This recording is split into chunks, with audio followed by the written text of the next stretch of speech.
I'll start by recapping that my theme is based around human connection to and interpretation of natural landscapes. When, how and why we've given stories and meaning to nature, which is scientifically speaking neutral. I began with examining areas thought to be spiritual, so took photos at a local stone circle and of some carvings that are thousands of years old. This is Three Kings. Historic England say the landscape setting of this monument is of great importance. Although it is situated in order to command extensive views, its position means that it is not easily visible from the valley below. I'd hoped that by visiting these places I could get a sense of why they've been chosen as special. Long Meg and her daughters is a much larger stone circle bisected by an access road to the farm. These images were taken easily with a camera phone. I'm interested in exploring the effects of technology, sharing photos and being worried about recording events more than actually experiencing them.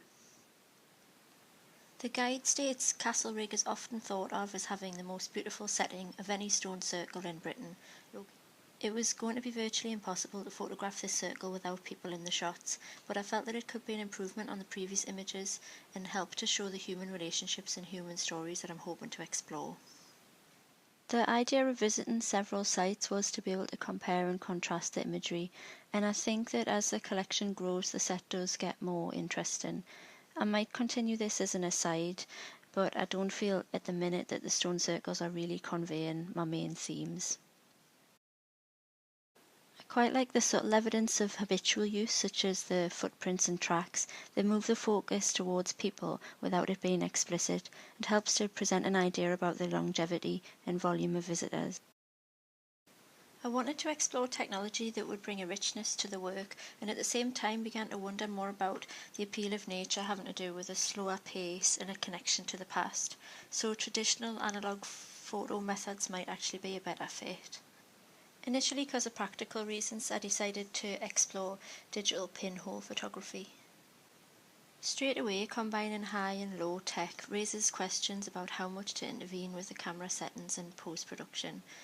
I tend to find the less perfect but more autonomous images more interesting. A journal about iPhoneography mentioned Benjamin's concept of aura, and I wondered if that's what I feel the pinhole technique helps to bring. The same text described the camera club aesthetic, and I felt quite relieved to give that concept a name. I do worry about how to make photographs about landscapes in a world that's been led to think only certain technical standards are legitimate. Perhaps use of a different equipment offers an escape from that comparison. I'm really drawn to the effect of movement in the left shot and how it links to the notion of passing time. It suggests the other people that have been on this site sharing this view. I like the fact the lady has taken her own photographs, as many other visitors were. If I was to reshoot among other tourists again, I'd likely make that a focus of my photos. Andrew has suggested that the project is a search for an intangible connection to the landscape, and I think the imperfections caused by this technique suggest that. The images are less controlled, and that could be seen to allow a different, more instinctive reading of the scene. Rebecca Solnit writes in Wanderlust that the 18th century created the taste for nature, implying then that it's a learned cultural concept and not perhaps as primal as some people feel. The poems of William Wordsworth are regularly referred to and linked to these origins. From the Wordsworth Museum, I confirmed that he was a great believer in health benefits of nature. He felt that nature had an inherent morality, and he was instrumental in bringing tourists into the rural Lake District. This romantic view of nature is central to what I want to discuss because I don't feel it's particularly changed that much since Wordsworth's time. These images were taken showing a dog's perspective of a walk. I think the use of automated technology is interesting as a departure from the usually controlled method. The images often show motion, but at times we see a static, more traditional view. Is the walking or the setting most important to our connection to nature? After a breakaway period of idea generation, the thread kept coming back to tourism, maps, guides, and our tendency to categorise and quantify everything. I looked for chances to take forensic type shots. If I wanted to follow this up, I could look for so-called crimes against nature or shoot in the style of botany or zoology. I'm fascinated by the notion that nature must be humanised, regulated and sanitised, as represented by these safety signs. I had wanted the photos to be more ridiculous so they would poke fun and be more funny to look at. These seem like quite linear negative topics, and I'm not sure I'd follow them much further. Time, speed and movement keep reoccurring, and I feel that a central theme of the natural cycle with seasonal change, growth and decay is becoming apparent in the project. I would like to explore cyclical artistic processes such as the one depicted, where the image is placed back out into the landscape.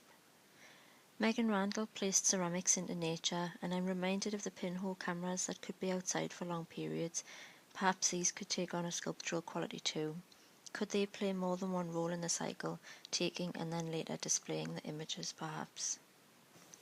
Andrew has suggested exploring slow photography further, and was first to acknowledge the importance of the sun and moon within this concept. I will begin to create star trails, lunar photographs and solar graphs in order to reflect on the results. Given the length of some such exposures and the unreliability of the medium, I will need to work on several avenues of investigation at once. As well as digital pinhole, I'll initially be using film to get faster results and would look to move into exposing paper negatives in the long term. I'm also going to carefully consider the form that the camera should take, perhaps disguising it so it can capture nature's cycle from a new perspective.